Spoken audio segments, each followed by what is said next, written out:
네, 오늘은 이사야 60장 1절 3절 말씀 보겠습니다.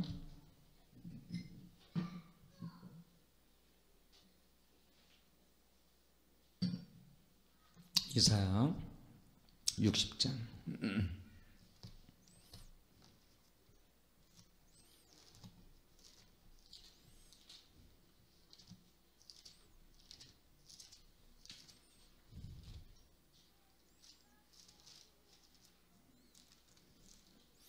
이사야 60장 1절에서 3절까지, 그 다음에 22절까지 같이 보도록 하겠습니다.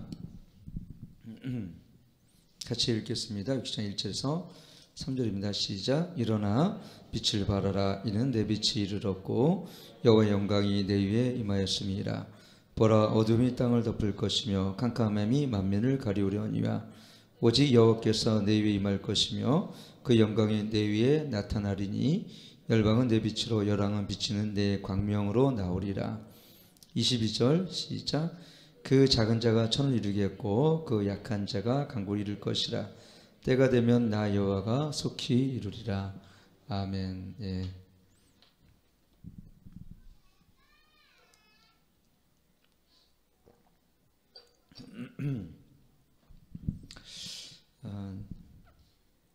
요즘 시대를 좀 급변하는 시대라고 얘기합니다. 많은 사람들이 우리가 뭐 다 아는 것처럼 이 팬데믹을 통해서 어려운 경제 환경, 그 다음에 세계 각국이 인전 자기 문을 치게 되면은 폐쇄하고 이동을 제한하는 이런 일들이 참 특히 많이 이렇게 일어난 일이 없었죠. 처음 있는 일이었기 때문에 많은 사람들이 당황하다고 얘기합니다. 당황스럽다고 얘기하고 어떻게 이런 일이 있을 수 있을까.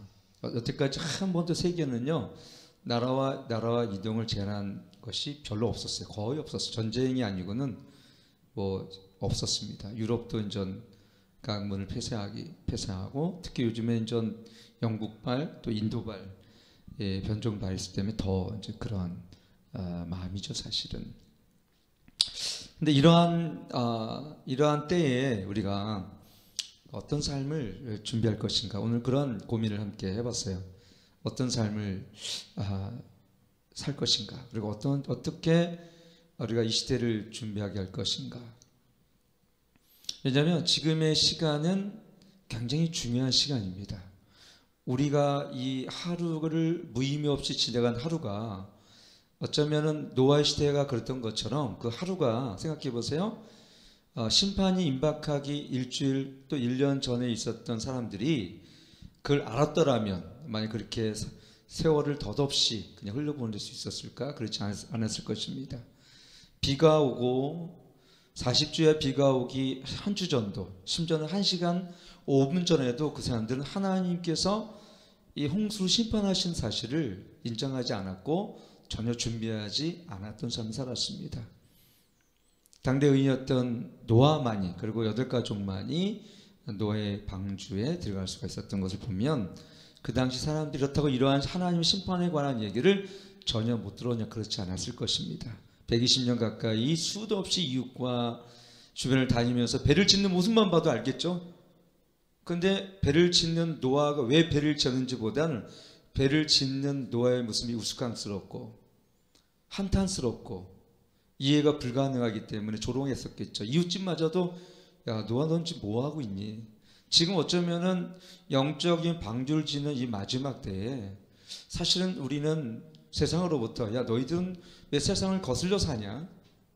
왜 너희들은 이 문화를 거슬러 올라가냐? 라고 지금은 조롱받는 게 당연한 시대에 우리가 살고 있습니다. 사람들이 안전할 때 우리는 주님께서 곧 오실 거라고 말씀하셨고, 그렇죠? 사람들은 불안정할 때 주님으로 인해서 우리는 평안할 거라고 얘기했어요. 그러니까 사람들 생각과 우리 생각은 다르고 우리 생각과 또 주님의 생각이 다를 때도 참 많이 있습니다. 오늘 이 본문에 일어나 빛을 발하라. 내 빛이 이르렀고 여호와의 영광이 내 위에 임하였느니라. 바로 어둠이 땅을 덮을 것이며 캄캄함이 만민을 가리우니와.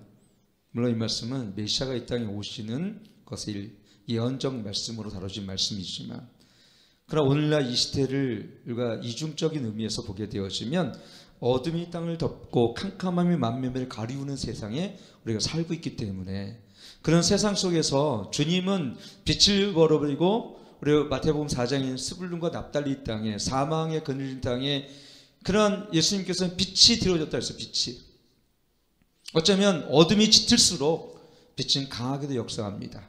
그래서 지금 어둠이 짙고 세상이 무너질 것 같은 이런 세상 속에서 소모에 관한 이유를 이제 우리 교회는 세상 가운데 어떻게 해요? 선포해야 될 때가 됐습니다. 그래서 그렇기 때문에 지금은 어떻습니까? 더 어떻게 보면 영광스러운 시대에 살고 있어요. 고센 땅에 있었던 이스라엘 백성들이 10가지 재앙을 통해서 마지막 6월절 날 그들이 장자의 죽음을 통해서 홍해를 건너게 하셨던 하나님. 어쩌면 우리 교회는 지금 고센 땅에 머물고 있는지 모릅니다. 그러나 하나님의 영광이 더 힘있게 고센 땅에 그 6월절을 통하여 하나님의 영광을 드러나게 하셨어요. 그 6월절 어린 양이 하신 예수 그리스도, 어쩌면 예수님 이 땅에 오시는 그 유대인 사회는 가장 칠흑같이 어두운 시대였습니다. 가장 율법적이었고 가장 종교성이 깊었으며 어떤 사람도 주님을 찾는 이가 없는 그때에 주님은 이 땅에 말구이로 오신 거죠. 지금은 주님의 재림이 임박하기 전에 이 세상은 가장 어둡습니다. 깜깜한 어둠이 이 땅을 덮고 있고 세상의 죄악이 이 세상을 덮고 있고 심지어는 별의별 이데올로기가 우리 아이들의 마음을 뺏어가고 있고 어떻게 보면은 환경으로 보면 너무나 절박해 보여요. 그러나 절박해 보이는 이 세상 속에서 이 본문의 말씀은 너희가 일어나 빛을 발하라고 말씀하신 거예요. 여러분, 우리는 빛이 되어야 됩니다. 세상에.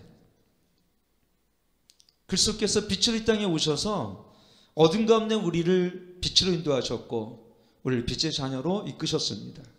그렇기 때문에 우리는 그분의 생명을 가진 한 우리는 빛입니다. 빛 자체는 아니에요. 빛을 투사하는, 왜냐하면 우리는 예수 그리스도의 생명을 가진 자이기 때문에 우리는 말씀의 빛, 성령의 빛, 은혜의 빛을 가진 자들로서 우리가 가는 곳마다 어떻게 됩니까? 어둠이 드러날 뿐만 아니라 빛이 가면 어둠이 물러갑니다. 그래서 우리는 이거 목회자만 되는 것이 아니라 예수님의 생명을 모든 자들이 지금 어떻게 됩니까? 이 빛을 들고 또 횃불을 들고 세상을 전진해 가야 할 때, 지금 그래서 가장 영광스러운 시대에 우리가 살고 있어요. 저는 가장 어떻게 보면 우리 신앙이 무너진, 그리고 삶이 무너져 있고 경제가 폭망하고 있고 정말 전 세계가 팬데믹을 통해서 어렵지만 그렇기 때문에 진리는 힘있게 더 드러날 것입니다. 복음은 힘있게 더 역사하실 것입니다. 마지막 때 늦은 비는 힘있게 더 내릴 것입니다. 늦은 비의 역사는 지금보다 오던 이 성령의 역사보다 훨씬 강하게 우리 가운데 역사하실 것을 믿으시길 축원합니다. 9가지 재앙보다 마지막 재앙은 어떻습니까? 장자의 죽음을 통해서 여러분 이 모든 것들을 어떻게 해요? 예수의 그 피로 말미암아 상징하는 유월장 어린 양 피를 바랐을 때 모든 죽음이 넘어갔던 것처럼 이 마지막 때 우리에게 내린 재앙도 어떻게 했습니까? 고센 땅의 하나님의 자녀들에게는 단순한 이것을 어떻게 해요? 당연히 이 죽음의 저주가 넘어갈 줄 믿습니다. 그러니까 두려울 필요가 없는 것이죠. 그러나 중요한 것은 뭐냐면 우리는 이 1절 말씀처럼 이 빛을 발하는 인생. 여러분 저는 여러분 고민해야 됩니다. 우리 마지막 때 어떤 인생을 살아야 될 것인지. 근데 베드로후서는 깨끗한 행실로 우리 3장 10절에 보니까 이렇게 기록이 되어 있습니다. 한번 읽도록 하죠. 시작. 그러나 주의 날이 돌같이 오리니 그들 하늘이 큰 소리가 떠나가고 체질이 뜨거운 물에 풀이 풀어지고 땅과 그 중에는 모든 일이 드러나리로다. 이 모든 것이 어떻게 이렇게 풀어지니 너희가 어떤 사람이 되어 마땅하뇨? 거룩한 행실과 경건함으로 하나님의 날이 임하기를 바라보고 간절히 사모하라. 그날에 하늘이 불이 타서 풀어지고 체질이 뜨거운 불에 녹아지려니와 그랬습니다. 여기 보면은 어떠한 사람이 되어야 마땅하냐고 그랬습니다.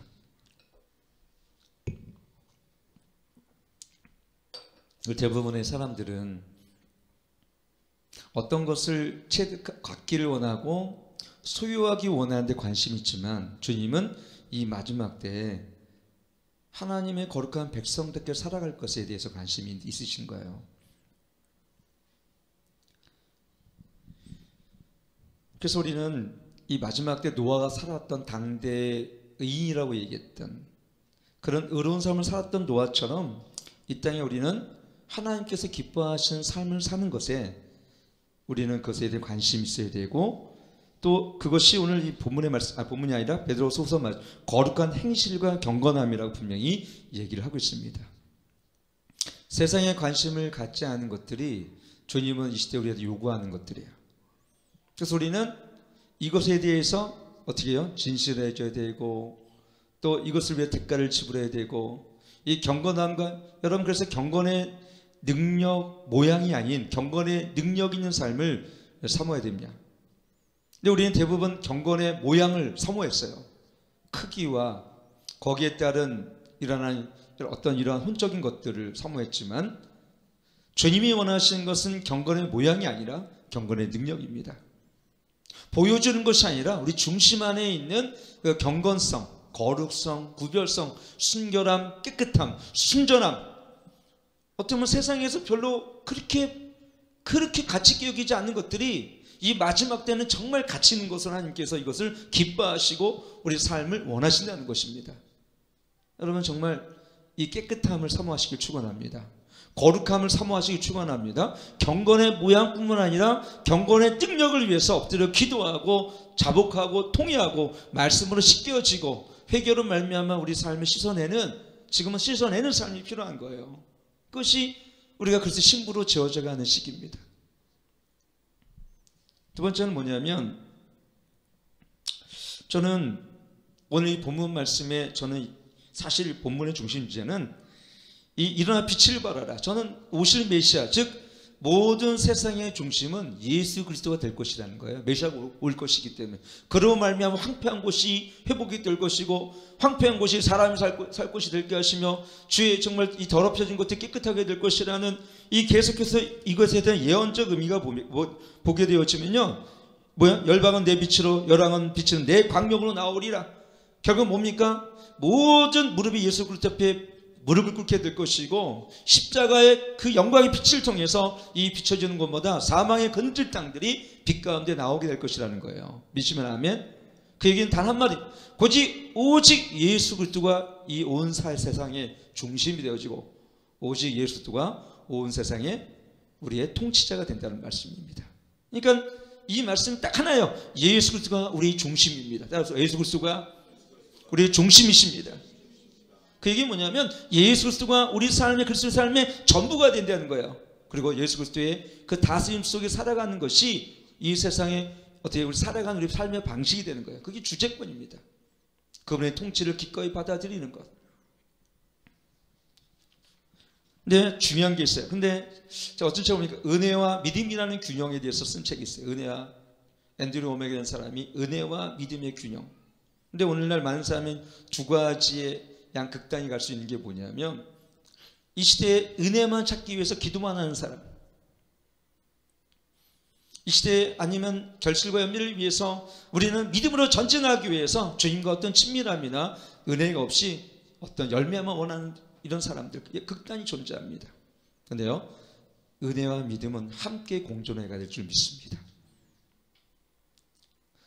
은혜를 받기 위해서 주님같이 주님과 함께 교제하고 은혜를 누리는 삶을 살기 위해서, 그 풍성함을 쫓는 삶을 살기 위해서 우리는 주님의 임재 가운데 살고 정말 기도도 열심히 해야 되지만, 문제는 뭐냐면 그 자리에 은혜만 바라는 것이 아니라 은혜를 받았다라면 이것을 나눌 수 있는, 믿음으로 선포하고 믿음으로 세상 가운데 도전하고 어려움을 극복하며 어려움을 감당하기 위해서 믿음으로 아브라함처럼 걸어가는, 믿음으로 전진해가는 삶이 우리에게, 군사와 같은 삶이 우리에게 필요하다는 것입니다. 오늘 하나님 우리에게 요구하시는 건 마지막 때 뭐냐면, 자, 거룩한 신부의 삶. 두 번째 뭐냐면 독수리 같은 세대가 일어나는 거야. 독수리 같은. 우리는 참새도 제비도 아닙니다. 하나님 우리를 독수리 같은 세대, 독수리 자녀로서 우리를 키우세요. 그래서 교회를요, 생각해 보세요. 하나님께서 이스라엘 백성을 어떻게 양육하셨습니까? 광야에서 강하게 이렇게, 강하게. 그래서 우리 고린도전서 보면 훌륭 남자답게 강해지라, 남자답게 강해지라. 여성스러움도 필요하지만, 섬세함도 필요하지만, 교회는요 남자다운 강함이 필요해요. 야성이 필요하다는 것이죠. 독수리는 어떻습니까? 독수리는 자기 새끼를 훈련시킬 때에 그냥 대충 하지 않아요. 우리가 뭐 잘한 것처럼 하늘로 비상해서 다 떨어뜨립니다. 그리고 어떻게 됩니까? 그 독수리 새끼에게 야생의 본능을 길어요.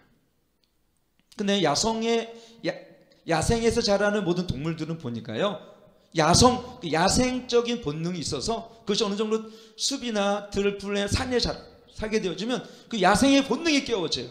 근데 우리 그리스도인 역시 마찬가지예요. 복음의 능력 안에 거듭난 자들은요, 어떻게 우리는 예수 그리스도 안에 있는 이 본성과 또 그분의 생명으로 말미암아 영적인 군사와 같은 우리의 어떤 본성이 있어요. 근데 이것이 잠자고 있는 이런 야성적인 본능을 하나님은 지금 오늘날 깨우고 계실 줄 믿습니다. 디모데후서 2장 1절에 보니까 한번 읽도록 하죠. 시작. 내 아들아, 그러므로 내가 그리스도 예수 안에 있는 은혜 속에 강하고 또 내가 많은 증인 앞에서 내게 들은 바를 충성된 사람에게 부탁하라. 저희가 또 다른 사람들을 가르칠 수 있으리라. 내가 그리스도 예수의 좋은 군사로 나와 함께 고난을 받을지니 군사로 다니는 자는 자기 생활에 얽매인 자가 하나도 없나니 이는 군사로 모집한 자를 기쁘게 하려 합니다.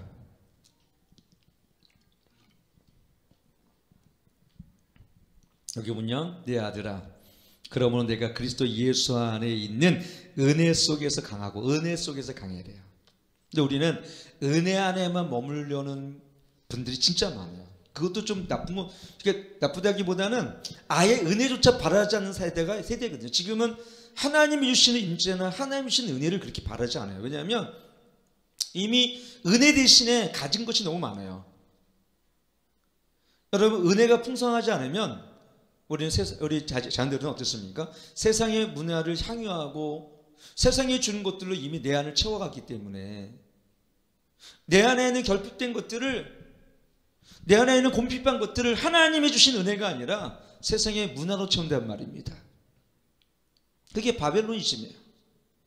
성공, 물질이란 개념으로 자기 영역 아니면 세상의 권세 아니면 재정, 이것들로 우리의 결핍된 것들을, 하나님이 없는 그런 빈터를 그 세상의 것들로 채우는 거예요.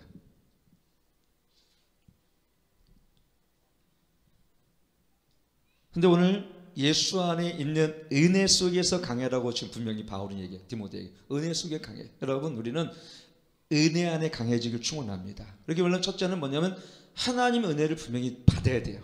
복음의 은혜, 성령의 충만을. 근데 그 다음 뭐냐면 성령의 주시는 충만을 받는 사람의 특징은 뭐냐면 영적인 담대함으로 나가요. 그래서 여기 보면 어떻게 보랍니까? 3절 보면 내가 그리스도 예수의 좋은 것으로 나와 함께 예수 그리스도의 군사, 고난, 이 말은요, 여러분, 군사는 어떻습니까? 군사는 용맹스러움, 충성스러움, 두 가지죠. 용맹스러움, 충성스러움. 기드온의 300용사를 하나님께서 그들을 남겨주실 때도 그 충성스러움, 충직함, 용맹스러움을 택하신 거예요, 하나님께서. 그래서 이 마지막 때에 우리가 어떤 삶을 살 것인가는 뭐냐면 군사와 같은 용맹스러움, 충성스러움이 있는 교회들을 찾고 계신 거예요. 죽음을 두려워하지 아니하고 고난을 기꺼이 감수하며, 그래서 믿음으로 결국은 그것은 뭡니까? 결국은 이것을 우리가 보면은 믿음의 선한 싸움을 싸라고 그랬어요. 믿음의 선한 싸움을. 그래서 오늘 이사 60장 22절 보면 한번 읽어볼게요. 22절 시작. 그 작은 자가 천을 이루겠고 약한 자가 강구를 이룰 것이라. 때가 되면 나 여호와가 속히 이루리라. 여러분, 작은 자가 천을 이루겠고 그 약한 자가 강구를 이룰 것이라 했습니다. 여러분, 유대인처럼 약한 자가 강구를 이뤘어요. 솔로몬 시대, 다윗 시대 때. 그 얘기는 어떤 것입니까? 하나님의 언약의 백성들이 하나님의 언약에 신실할 때 하나님의 예배하는 자들은 항상 승리합니다. 우리의 무기 때문에 그런 것이 아니에요. 하나님 주신 예배 자체가 이 땅 가운데 승리하는 강력한 무기가 됩니다. 찬양도 마찬가지죠. 제가 지난번에 얘기했죠. 기도, 찬양, 그 다음에 예배는요, 영적 싸움의 강력한 도움. 근데 우리는 그거 빼고 하려고 그래. 그거 빼고. 기도 안 하고 영적 싸움 하려고 그러고, 찬양 안 하고 그냥 다른 거 하려고 그러고. 그럼 어떻게 됩니까? 찬양할 때 강력한 하나님께서 어떻게 해요? 그 임재의 능력과 경배의 능력으로 세상을 이기게 하시고, 기도할 때 영적 권세를 깨트리게 하시고, 돌파가 일어나게 하시고, 금식이 흉악의 결박을 깨트리게 하시며, 이 세상에 어둠에 있는 자들이 어떻습니까? 그러한 하나님의 충성스러운 사람들, 그리고 성령 안에 있는 사람들이 그 담대함과 기름 부음으로 어떻게 해요? 세상에 전진해 나갈 때, 빛을 발할 때 그걸 통하여 어떻게 했습니까? 열방을 또 영적 전쟁 승리할 수 있는 하나님 은혜를 주시는 것입니다. 여러분, 왜 엘리야가 갑자기 영감이 필요했겠습니까? 다른 게 아니에요. 이 세상을 이길 수 있는 것은 물론 재정도 필요하죠. 재정이 필요하다고 봐요. 그러나 재정도 필요하지만 여러분, 하나님 주시는 권능과 기름 부음이 없으면 이 마지막 시대에 교회는 영적 전쟁 승리할 수 없어요. 작은 자가 천을 쓰는 건 뭐냐면 예수님께서 이 땅에 오심을 통하여 그 죽은 자 가운데 십자가 안에서 부활하셨고, 그리고 성령을 이 땅에 보내셨을 때 성령으로 말미암아 교회가 새롭게 시작되었는데, 성령의 권능이 부어지는 교회들마다 세상을 이겼습니다. 그들의 믿음이 담대해졌다는 얘기예요. 베드로도 마찬가지, 제자들도 마찬가지입니다. 성령이 부어질 때, 은혜가 부어질 때 일어난 일들은 뭐냐면 은혜만 채우는 것이 아니라 이제는 믿음의 담대함으로 이 믿음의 선한 싸움을 이겨 세상 가운데 어떻게 됩니까? 교회가 승리하게 된다는 것을 여러분 아시길 축원합니다. 이제 우리는 작은 자가 천을, 약한 자가 강하게 강구 이룰 것이다, 이 말씀을 믿으시면서, 교회가 겉으로 보면 약해 보이죠? 세상에 볼 땐 그래. 왜? 우리는 무기도 없고 어떤 경찰이 동원되어지면 그냥 잡혀가야 되고, 우리는 그렇다고 같이 칼과 칼을 맞서 싸울 수도 없지만, 그러나 우리의 함께 하신 이가 하나님이시고 그분이 우리 편이시고 내 안에 계시니까 세상을 이겨내라 말씀하신 것처럼 그분이 우리 편인 이상 교회는 항상 승리했습니다. 믿으시면 아멘. 문제는 교회가 하나님 편이 아닐 때가 문제인 거예요. 작은 자가 천을 이루고 약한 자가 강구를 이루는 것은 뭐냐면 주님이 우리 교회 안에 임재해 계시고 우리 안에 성령으로 역사하심을 통하여 우리가 담대함을 있게 되어질 때 바울처럼 세상이 감당할 수 없었고 로마도 감당할 수 없었던, 그래서 어떻게 했습니까? 수없이 많은 사람이 40이 그를 잡아 죽이려고 했고 로마도 그를 압송하고 감옥에 가뒀지만 어떻게 됐습니까? 주의 영으로 정말 그의 성령의 역사와 기름 부음을 절대로 감옥에 가둘 수 없는 것입니다.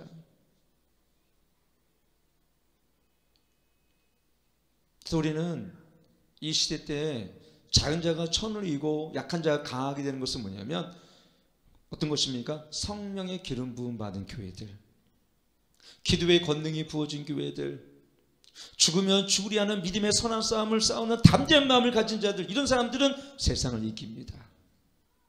주눅 들고 의기소침해지고 이거 죄송한 얘기지만 너무 염려와 근심 속에서 너무 의기소침한 사람들은요, 하나님이 그를 사용할 수가 없어요. 결국은 마지막 군사로 남은 자는 기도원 용사 300명은 뭡니까? 그는 충성스럽고 용맹스러운 자들만 남은 거예요. 그들을 향해서 하나님은 전쟁을 수행하기 아주 적은 인원으로, 지금도 마찬가지입니다. 이 세상이 거대해 보이죠?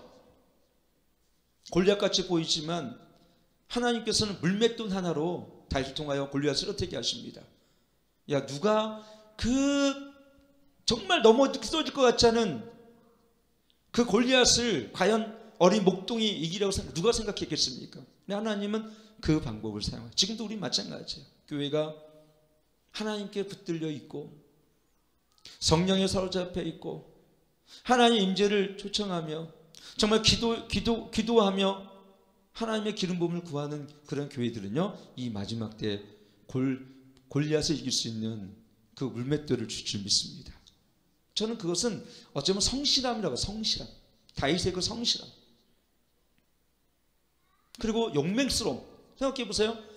남들은 다 무서워서 숲에 숨고 바위에 숨었는데 다윗은 갑옷도 안 입고 물맷돌도 안 가지고 이 전쟁은 여호와께서 속한 것이니 너는 칼과 단창으로 내가 나오지만 나는 만군의 여호와 이름으로 내가 나간다 해서 만군의 여호와 이름으로, 그 당당함이 있는 교회가 되길 축원합니다. 그 믿음의 용기가 있는 우리 연립교회가 되길 축원합니다. 맞서 싸우십시오. 피하지 말고. 마귀를 쫓아라 했거든. 마귀를 쫓아라. 근데 두려워하고 의기소침하고 마치 병든 닭처럼 졸고 있고, 그러니까 이러면 안 돼요. 지금은. 그럼 마귀가 보는 사람을 다 눈만 봐도 눈만 봐도 당당하게 마귀를 쫓아내시고 예수 이름으로 제발 좀 가실래요? 이러면 그 마귀는 인격적이지 않아. 마귀는 쫓아내야 되는 거지 타협할 대상이 아니란 말이에요.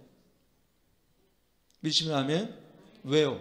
우리에는 작은 자가 처음 쓰는 건 뭐냐면 우리 예수 그리스도의 중심의 삶을 살기 때문에 내 안에 예수가 그 성령으로 말미암아 내 안에 계시기 때문에 내 안에 계시니까 세상을 이겼노라. 그분의 능력을 입히운 자들, 그 능력이 내 안에 머문 자들, 그분의 능력으로 내가 세상을 사랑한 자들은 세상의 그를 감당할 수 없어요.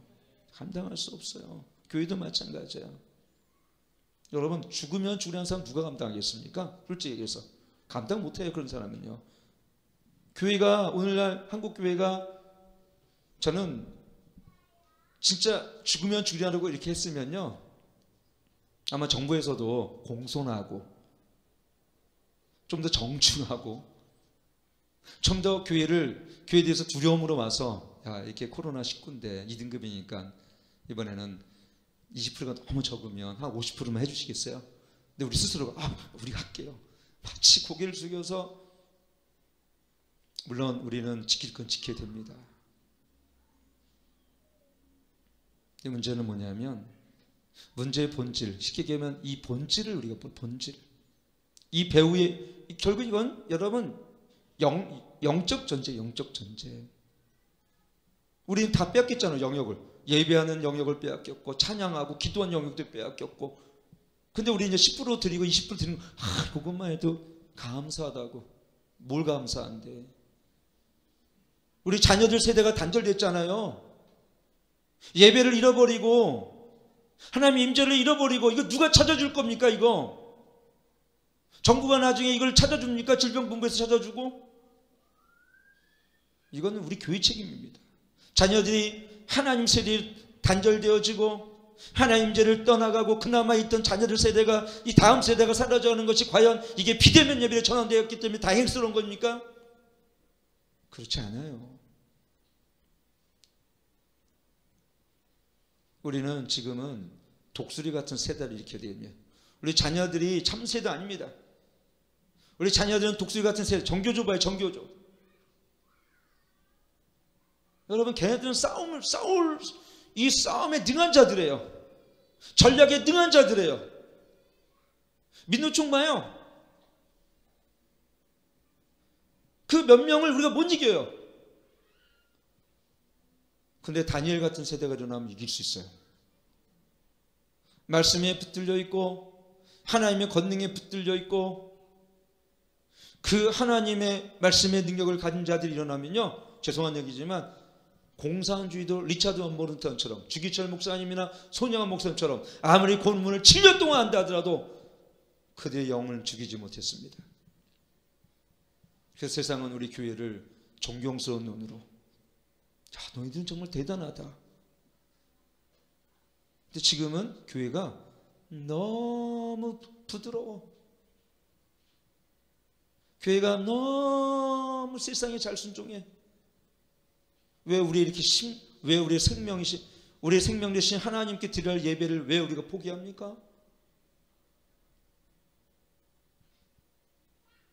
어떤 분은 저한테도 이렇게 얘기했습니다. 우리가 형제를 사랑하는 마음으로 오해를 패하는 것이 당연히 이웃을 사랑하는 마음 아닙니까? 저는 거기에 더 이상 답변하고 싶지 않아요. 형제를 사랑하기 때문에 주님을 사랑하는 것을 포기하거나 형제를 사랑하기 때문에 예배하는 걸 포기하라고 어디 성경 구절이 있습니까? 그렇다면 로마의 칙령 속에서 있는 여러분 그리스도를 따르는 여러분 열주제자는 예배드리지 말아야죠. 로마의 정부의 말을 들었어야죠.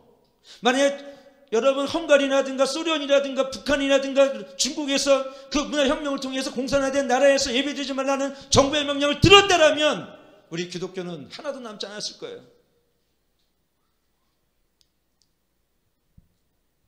왜냐하면 우리의 주님은 우리 진정한 통치자는 예수 그리스도시기 때문에 그런 거예요.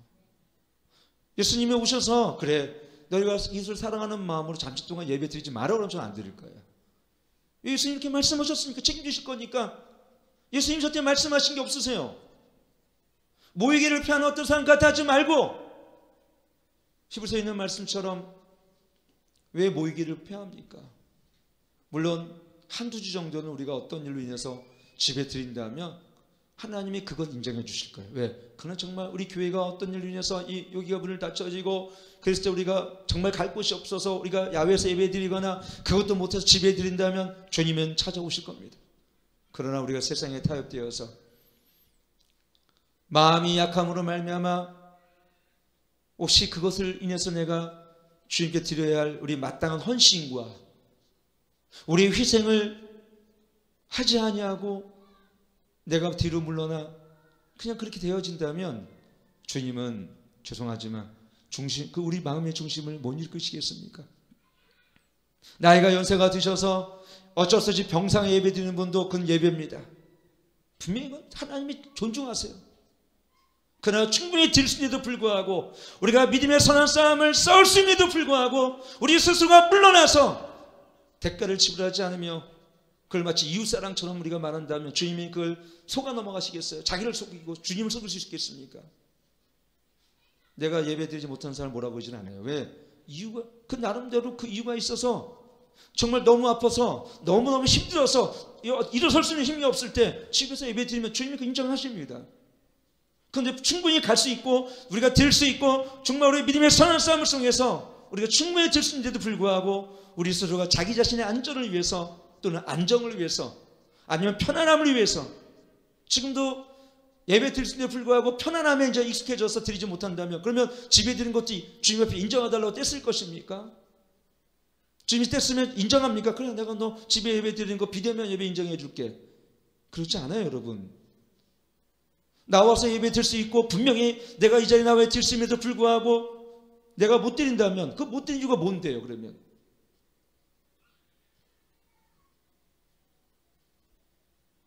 여러분 우리는 이 시대에 믿음의 선한 싸움을 싸워야 됩니다. 바울처럼 작은 자가 천을 이루고 약한 자가 강국을 이루게 하는. 그래서 여러분 그래서 결국은 믿음이 승리합니다. 하나님께 속한 자, 이 세상에 승리할 수 있는 것은 믿음이에요. 믿음. 그래서 여러분 이 믿음이 이제 은혜를 누리게 하는 그 단계를 떠나서 내가 갖는 하나님의 진리의 말씀을 온 세상 가운데 복음의 능력을 힘있게 선포하는 것은 영적 담담이 필요하고 그리고 이것이 내 말씀과 내 삶의 체계가 되어서 내가 세상 가운데 고난을 맞서 싸우고 세상에 맞서 싸우며 내가 복음을 이런 어려운 세상 속에서 여러분 전도지 안 받는데 내가 잘 받더라고요. 저는 줘보니까 너무 잘 받아요. 왜 안 받는다고 얘기합니까? 잘 받는데. 지금 전도 안 됩니까? 잘 됩니다. 지금은 더 기도할 수 있잖아요. 전도 못하면 기도하고 더 열심히 할 수 있어요. 그래서 아까 난 지금이 영광스러운 시대다. 더 영광스러운 세대.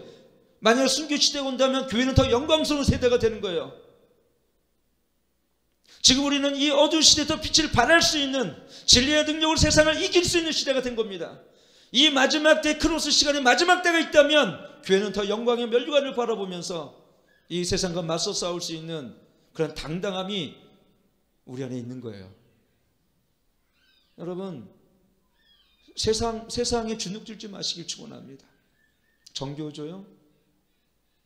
여러분 제가 여러분이 조금만 알면은 아까 얘기했던 러시아 이반 병사라든가 우리가 잘 아는 주기철 목사님이라든가 손영환 목사님이나 또는 우리 김육두 목사님이나 멀리 가지 않더라도 윌리엄 원브란트인가 리차드 원브란트 목사님이라든가 17년을 가봉에 있으면서 그 몇 평 안 되는 그 어둠과 칠흑 같은 어둠에서 제가 뭐라고 했습니까? 그 자신과의 싸움에서 거기는 누구보다도 하나님의 풍성한 은혜를 누리는 장소가 될 수 있었어요. 자기를 고문했던 그가 다시 감옥에 들어왔을 때 그를 안아주고 사랑했던 사람이 리처드 원브란트였어요. 그것이 기독교의 승리입니다. 칼과 칼을 맞서지 않더라도 우리 심장에는 예수 그리스도가 있습니다. 우리는 십자가가 세워져 있습니다. 그 은혜가 우리는 흘러옵니다. 그래서 우리는 바울처럼 가는 곳마다, 그가 가는 곳마다 하늘문이 열리고 손수건만 던져도 죽은 자가, 아픈 자가, 병든 자가 치유되고 귀신이 떠나가며 믿음의 권세를 취한 자가 어딜 가든지 어떻습니까? 하늘문이 열리고 하늘의 권능을 내리게 했습니다. 누가요? 믿음을 가진 자들이. 그래서 정말 이 22절 말씀처럼 작은 자가 천을 이루는 것을 우리는 이 시대에 지금 보게 되어집니다. 말세는 남종과 여종에게 육체의 하나님의 내용을 부어주다고 말씀하셨어요. 그 기름 부음이 더 강하게 부어질 것이고 우리 삶을 통해 더 강하게 역사할 것이며 이전 세보다 더 강력한 하나님의 권능으로 우리를 하나님께서 붙드실 것입니다. 교회는 초대교회보다도 더 강력한 역사가 저는 이 마지막 때일 줄 믿습니다. 요한계시록 시대가 오기 전에 이 짧은 시간 안에 저는 그래서 마지막 대부흥의 때가 저는 이를 거라고 저는 봅니다. 그때 하나님이 누굴 쓰십니까? 믿음의 담대한 자들, 엘리사처럼 갑자기 영감 기름 부음 받는 자들, 마음의 깨끗함으로 오직 하나님 여호와를 바라보는 자들, 순전함과 거룩함으로 자기를 구별시킨 자들, 죽으면 죽으리라고 우리가 요한계시록 14장에 있는 말씀처럼 어린 양이 어딜 가든지 따르는 자들, 세상에 섞여 세상의 정욕을 따르지 않는 자들, 주님은 오늘 그런 자를 이렇게 세우시는데 아주 가까운 것 같아요. 전 그래서 그렇게 기도합니다. 우리 열린교회가 이 마지막에 위대한 하나님의 부흥이 나타날 때 저희 교회를 부흥의 도구로 사용하여 주시옵소서. 하나님의 부흥의 도구가 임하려면 지금 우리는 그 하나님의 부흥의 전조 현상들이 구름기둥이 임해야 돼요. 그래서 여러분, 부흥을 사모하고 마지막 때의 영적 분별을 가진 자들은 지금은 더 깨어 기도할 때입니다. 반드시 또 그렇게 될 것입니다. 열린교회 사실은 하나님이 그렇게 지금 모으고 계시거든요. 기도하는 용사들도. 근데 왜 여러분들이 가만히 있습니까? 여러분의 부흥의 주역인데 왜 우리가 주님께서 이 부르심의 은혜와 이 소명을 왜 남에게 뺏깁니까? 내가 취해야지. 그 자리를 지키시길 축원합니다. 그 부흥의 주역이 되길 축원합니다. 그걸 사모하는 자가 되길 축원합니다. 여러분, 이걸 뺏기지 않길 바랍니다. 여러분이 아니면 또 다음 사역자가 있겠죠. 여러분이 그 길을 나는 못하겠지 피하면 누군가 또 하게 될 것입니다. 그러나 여러분, 빼앗기지 마십시오. 하나님 주신 이 축복된 자리를. 지금 하나님이 그렇게 당신의 새로운 세대를 지금 모으고 계십니다. 헌신되고 충성스럽고 용맹스러운 그 기도의 성백용사 같은 그 세대들, 그들은 독수리 같은 자들일 것입니다. 용맹스러운 눈과 두려워하지 않는 믿음으로 순교의 각오를 가지고 이 마지막 때 이렇게 여러분, 그것이 어떻게 내가 가능하겠어요? 라고 질문하는 사람, 저는 이렇게 부족한데 어떻게 가능하겠어요? 아니요. 그리스도 안에 있는 자들에게는 성령이 여러분의 역사하시고 기름 부으신다면 우린 연약하지만 여러분의 약한 의지를 성령께서 붙드실 줄 믿습니다. 그래서 여자들 어떻게 불의 변사를 멸하고 칼의 세력을 멸하고 히브리서 11장 보게 되어지면 거기 보면 그런 자들이 왜요? 믿음을 따라 살기 때문에. 한번 읽어보고 시작. 저희가 믿음으로 나라를 이기도 하고 의를 향하기도 하며 약속을 받기도 하며 사자의 입을 막기도 하며 불의 세력을 멸하기도 하며 칼날을 피하기도 하며 연약한 가운데서 강하게 되기도 하며 전쟁의 용맹되어 이방 사람들의 질을 물치기도 하며. 여러분, 불의 세력을 멸하기도 다니엘을 얘기할 것입니다. 이제 어떤 자들입니까? 믿음으로 선한 싸움을 싸운 자들. 그래서 지금 그런 자들을 지금 세우고 있어요. 근데 그런 자들은 제가 이제 적그리스도의 영도 수면에 드러나는데 순교의 각오를 하는 주님의 전사들도 수면에 같이 드러나. 두 가지가. 그런 교회들, 죽은 교회도 드러나고 살아 역사하시는 하나님의 불꽃 같은 눈으로 불꽃 같은 능력을 사모하면서 기도하는 강한 군사된 교회들도 지금 드러나고 같이. 그래서 이게 명확하게 대비가 되어집니다. 죽은 교회는 더 죽을 것이고 산 교회는 더 살아있게 될 것입니다. 기도하는 교회는 더 기도하게 될 것이고, 기도하지 않는 교회는 더 모이기를 피하는 교회는 더 안 모이게 될 것. 왜? 그들은 그것이 제2의 종교교회라고 얘기하니까. 저는 절대 그럴 수 없어요. 하나님이 언젠가 자연스럽게 요한계시록 시대로 접어들면서 정말 핍박의 시대로, 뭐 제가 잡혀가거나 아니면 우리 지도자들이 잡혀가서 도저히 예배를 누군가 또 예배 인도하겠죠. 그래도 안 된다면은 그때는 여러분이 각자 집에서 도생해야죠. 그래서 저희가 말씀드렸잖아요. 지금의 우리는 각자의 은혜뿐만 아니라 믿음의 권세를 가지고 믿음의 선한 싸움을 싸우기 위한 이 마지막 시대 영적 전사로서 영적 전쟁뿐만 아니라 우리 가정을 자신의 믿음 안에서 이걸 진리 안에서 우리 이걸 자기를 영적인 방주를 짓기 위한 이런 세대이기 때문에 여러분들이 깨어 기도해야 된다고. 인자 앞에 서도록. 이제는 제가 깨어 기도하기보다 이제 여러분들이 깨어 기도해야 될 차례. 이제는요. 아멘. 근데 여러분, 왜 여러분 잠자고 있습니까? 무엇이 그렇게 중요합니까? 여러분들 더 중요합니까? 여러분의 자족들이 구원받는 것보다 더 중요한 게 있습니까? 여러분 영혼의 생명을 생명체 깃드는 것보다 더 중요한 게 여러분이 있습니까? 그는 여러분은 그렇다면 애서예요. 장자권을 팥죽한 그릇 패어간 망령대행실로서 장자권을 팥죽한 그릇 판 사람처럼 우리 모두는 망령대행실로 가족들이 구원보다 더 중요해서 돈 몇 푼 더 벌려고 여러분 직장 다니지 말라는 얘기 아니에요. 나머지는 여기에서 기도하라는 얘기입니다. 우리 가족들의 구원을 위해서, 교회의 영혼 구원을 위해서 기도하라는 얘기입니다. 왜 기도 안 합니까? 기도하셔야지. 기도 안 한다는 것은 뭐냐면, 저는 이 영혼 구원 그렇게 저에겐 필요 없어요. 이 고백 똑같아요. 저는 지금의 이 시대를 목사님 말씀하신 거 해석하지 않는 거, 저는 그렇게 앞으로 한 100년 200년은 충분히 살 것 같아요. 그런 사람은 기도 안 해도 됩니다. 앞으로 여러분이 한 50년 평화로운 시대가 올 것이고, 지금 72년 이상 이 대한민국이 평화로운 시대가 온 것처럼 앞으로 한 70년은 평화로운 시대가 올 거니까 목사님 저는요 별로 이렇게 걱정되지 않아요. 이런 사람은 기도 안 하겠죠. 그러나 여러분, 임박한 이 환난을 여러분 피할 수 있겠습니까? 요한계시록 읽어보십시오. 첫째를 띄고 둘째를 띄고 셋째를 띄고 하늘의 축이 말리고 달이 핏빛을 변하며 여러분 태양이 어두워지고 여러분 지진이 일어나는, 정말 이 무서워 믿는 자들도 두려워하는데 그 두려움 속에서 우리 자신을 지킬 수 있는 자가 누가 있겠어요? 사실은요. 제가 피를 토하는 마음으로 얘기하는 것은, 이제 우리는 독수리같이 여러분 날아오시길 축원합니다. 여호와를 앙망한 자에게 새 힘을 주시다고 말씀하셨어요. 주님을 앙망함으로 이 자리에 모여 기도하세요. 여기 없었다면 여러분 8시 기도회 때 기도하세요. 자기를 깨우세요. 육신의 정력을 끊어내세요. 몸을 복종시켜 주님께 경건의 능력을 가지세요. 기도에 통로가 열리도록 울며 기도하세요. 시편 40편 말씀처럼 잠자의 여호와를 기다리세요. 주님이 응답하실 때까지 그 자리를 떠나지 마시고 주님이 여러분 가운데 말씀하기 시작하실 것입니다.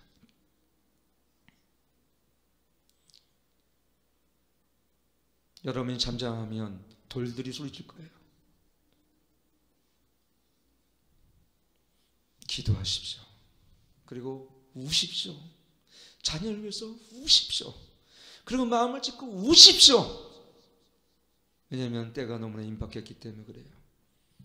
저는 이 때를 설명하면서 참 어떻게 여러분이 잘 설명할지 모르겠어요.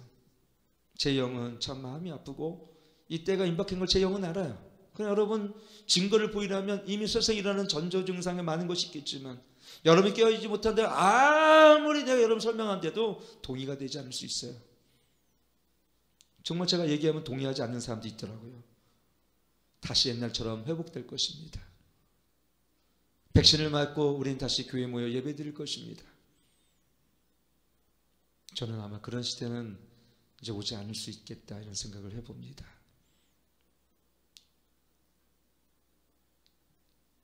기도하겠습니다. 기도합시다. 하나님, 내 가슴에 불을 주시고 내 자녀들에게 성령을 내려주시옵소서. 십자가가 세워지게 하시고 하나님의 주권이 세워지게 하여 주옵소서. 성령의 능력으로 나를 역사하시고 내 가정에 하나님 이 영적인 방주처럼 지어져 갈 때에 의심하지 않게 하옵소서.